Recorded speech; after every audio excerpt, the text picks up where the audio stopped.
এই আইনে এখন কথাও বলা যাবে না, কারণ আমি এখন এখানে যেতে পারবো না।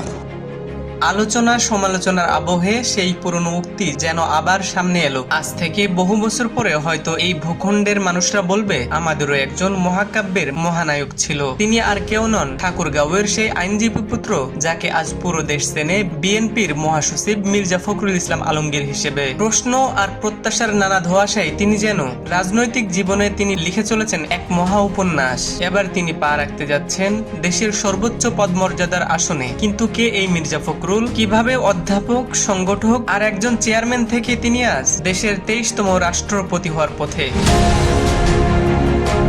1948 সালে 26 জানুয়ারি ঠাকুরগাঁওয়ে জন্ম নেয়া মির্জা ফখরুলের পিতা মির্জা রুহুল আমিন ছিলেন একজন প্রতিষ্ঠিত আইনজীবী ও একাধিকবারের সংসদ সদস্য।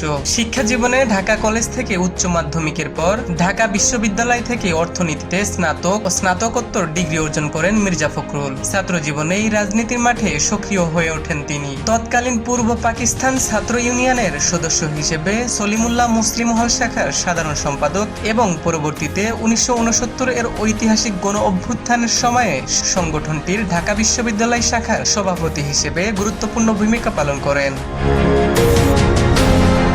এরপর ঢাকা কলেজ সহ বেশ কিছু কলেজে অধ্যাপনা করেন তিনি। জিয়াউর রহমানের শাসনামলে তৎকালীন উপপ্রধানমন্ত্রী এস.এ. বারীর ব্যক্তিগত সচিব হিসেবেও দায়িত্ব পালন করেন তিনি। তবে 1986 সালে অধ্যাপনা থেকে পুরোপুরি অবসর নিয়ে পুরোপুরি প্রবেশ করেন সক্রিয় রাজনীতিতে। 1988 সালের নির্বাচনে অংশ নিয়ে নির্বাচিত হন ঠাকুরগাঁওয়ের পৌরসভা চেয়ারম্যান হিসেবে। এরপর এরশাদ বিরোধী সামরিক স্বৈরাচার পতন আন্দোলনের সময় জাতীয়তাবাদী দল বিএনপিতে আনুষ্ঠানিকভাবে যোগদান করেন।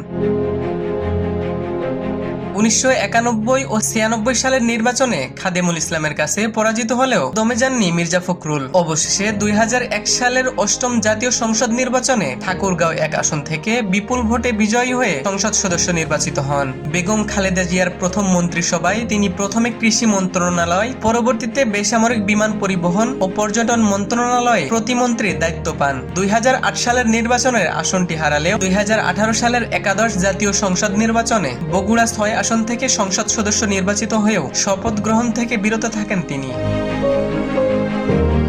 এরপর 2009 সালে বিএনপির জ্যেষ্ঠ যুগ্ম মহাসচিব নির্বাচিত হওয়ার পর থেকে রাজপথ গণমাধ্যমে প্রধান মুখপাত্র হিসেবে পরিচিতি পান মির্জা ফখরুল। 2011 সালে তৎকালীন মহাসচিব খন্দকার দেলোয়ার হোসেনের মৃত্যুর পর দলের ভারপ্রাপ্ত মহাসচিবের দায়িত্ব নেন তিনি। শুরুতে দলের ভেতরে কিছু প্রশ্ন উঠলেও দেশ জুড়ে তত্ত্বাবধায়ক সরকার আন্দোলনে ও 1/11 পরবর্তী সংকট নিজের যোগ্যতা প্রমাণ করেন তিনি। ফলে 2016 সালের জ্যেষ্ঠ জাতীয় সম্মেলনে তিনি পূর্ণাঙ্গ মহাসচিব হিসেবে নির্বাচিত হন এবং আজ অব্দি দলের সবচেয়ে বিশ্বস্ত কাণ্ডারি হিসেবে দায়িত্ব পালন করেন। ব্যক্তিগত জীবনে রাহাতারা বেগমের সাথে আবদ্ধ মির্জা ফখরুলের 2 কন্যা সন্তান আছে, যারা উচ্চ শিক্ষিত এবং শিক্ষকতা ও গবেষণার সাথে যুক্ত। দলের প্রতি অগাধ ভালোবাসা ও বিশ্বস্ততার ফলস্বরূপ আজ দেশের 23তম রাষ্ট্রপতি হিসেবে নির্বাচিত করেছে বাংলাদেশ জাতীয়তাবাদী দল বিএনপি। রাজনৈতিক বিশ্লেষকদের মতে পরিবর্তিত পরিস্থিতিতে বঙ্গভবনের সর্বোচ্চ আসনে বসা একমাত্র যোগ্য ব্যক্তি তিনি এখন মির্জা ফখরুল ইসলাম আলমগীর। Himur Rahman, news Bangla .news, Dhaka.